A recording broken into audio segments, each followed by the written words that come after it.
имрӯзҳо бо мақсади сазовори истиқбол гирифтани 35-солагии истиқлолияти давлатӣ корҳои ободониву созандагӣ дар саросари кишвар ҷараён дорад.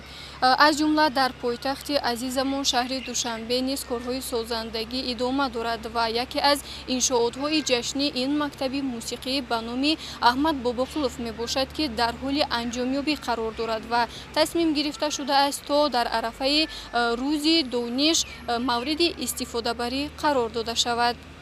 истиқлолият нишонаи ҳувият ва озодӣ, ифтихор ва номус, рамзи саодат ва шарти бақои миллати соҳибихтиёру соҳибдавлати тоҷик мебошад. Ҳамин аст ки бо ба даст омадани истиқлолияти давлатӣ корҳои ободонию созандагӣ дар кишвар рӯз аз рӯз вусъат ёфта истодааст ва симои шаҳру ноҳияҳои ҷумҳурӣ низ дигаргун гаштааст. Мактаби мусиқии ба номи Аҳмад Бобоқулов ва коллеҷи хореографии ба номи Малика Собирова низ бо тарҳи наву замонавӣ бунёд гардида истодааст. Бинои мазкур аз 3 ошона ва таххона иборат буда аз 2 қисм, як қисмати бино барои 320 нафар хонандагони мактаби мусиқӣ ва қисмати дигар барои 140 нафар таълимгирандагони бахши хореография пешбинӣ гардидааст. тибқи иттилоъ дар сохтумони бинои зикр гардида зиёда аз 180 нафар коргар ҷалб карда шудааст ва аллакай корҳои сохтумонӣ дар ҳоли анҷомёбӣ қарор дорад ва дар нақша аст то соли нави хониш бино пурра ба итмом расонида шуда дари худро барои ҳаводоронаш боз намояд. тавре мушоҳида гардид аллакай лавозимотҳои лозима барои утоқҳои корӣ ва синфхонаҳо ворид гардида